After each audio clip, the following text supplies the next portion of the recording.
ആരാത്? ആരാന്നാ ചോദിച്ചത്?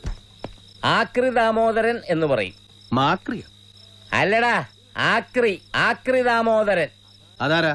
നിന്റെ തന്ത. തന്തയ്ക്ക് പറഞ്ഞാലുണ്ടല്ലോ. തന്തയ്ക്ക് പിന്നെ തള്ളാന്നാണോടാ പറയുന്നേ? കള്ളാന്നോ? അത് ശരി, അപ്പൊ കള്ളനാണല്ലേ? എന്നാ പിന്നെ പോലീസിൽ ഏൽപ്പിച്ചിട്ട് വേണ്ട കാര്യം. കാട്ടുകള്ളൻ. സ്വന്തം തന്റെ കള്ളന്ന് വിളിക്കല്ലേടാ. ദൈവം പോലും പൊറുക്കൂല. ദൈവം പുറത്തോളും. ദൈവത്തിന്റെ കാശല്ലല്ലോ, എന്റെ കാശല്ലേ 4300 അടിച്ചോണ്ട് പോയത്. ഒന്ന് മാറി. ഇത് എവിടെ പോവാ? കാക്കാൻ പോവാണ? പിന്നെ കാക്കാൻ പോകുന്നത് നിന്റെ തന്ത.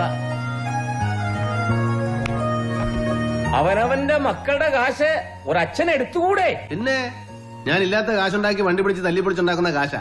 അത് കട്ടണ്ട് പോയിട്ട് 10-15 ദിവസം കഴിഞ്ഞ് വലിഞ്ഞേറി വന്നിരിക്കുക അച്ഛനാന്നും പറഞ്ഞു.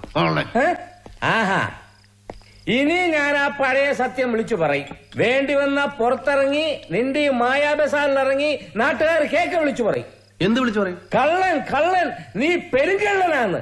ആഹാ, ആര്? ഞാനോ?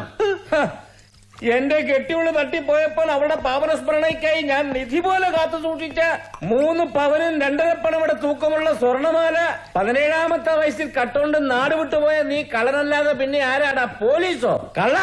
ആഹാ, അത് അന്ന് ഞാൻ മീശ പോലും മുളയ്ക്കാത്ത ഒരു ചെറിയ കുട്ടിയായിരുന്നില്ലേ? ആണോ? എന്നാലേ ഞാൻ ഇന്ന് മീശ പോലും നരച്ചുപോയ ഒരു ചെറിയ വയസ്സനല്ലേ?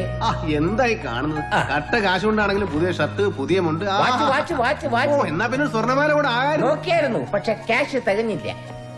അച്ഛൻ ഇതെല്ലാം ചെയ്തത് എന്തിനാണെന്ന് അറിയാവോ മക്കളെ നിനക്ക്? ഇന്ന് നിന്റെ പിറന്നാളാണ്. പിറന്നാൾ നിനക്കതൊന്നും അറിയേണ്ട കാര്യമില്ലല്ലോ. എന്റെ ഏകപുത്രൻ പൂജാതനായ ദിവസം എനിക്ക് മറക്കാൻ പറ്റുമോ? എനിക്കത് ആഘോഷിക്കാതിരിക്കാൻ പറ്റുമോ? ഓ, അങ്ങനെ ഒന്നുണ്ടോ? കൊള്ളാലോ. മോന്റെ ജന്മദിനത്തിന് അതേ മോന്റെ കട്ട കാശ് കൊണ്ട് പത്രാസം കാണിച്ച് കേമനായി നിന്ന് വിളിക്കാൻ ഉളുപ്പുണ്ടോ തന്നെ നിങ്ങക്ക്? ഉളുപ്പ്, നാണം, മാനം. ഓടാ ആക്രിയുടെ മോനെ, നീ ഒരു നന്ദി കെട്ട ഊളയാണ്. പിന്നെ 4300 രൂപക്ക് നന്ദി കയറാൻ എനിക്കിപ്പോ മനസ്സില്ല. നീ എന്ത് വേണേ പറഞ്ഞോ. ഇതൊക്കെ കേൾക്കാൻ നിനക്ക് ആണും പെണ്ണുമായിട്ട് ഞാൻ ഈ ഒറ്റ തന്തയല്ലേ ഉള്ളൂ. പറഞ്ഞോ. ഞാനൊരു ആക്രിയാണെങ്കിലും നിന്റെ അന്തസ് എനിക്ക് നോക്കണ്ടേ?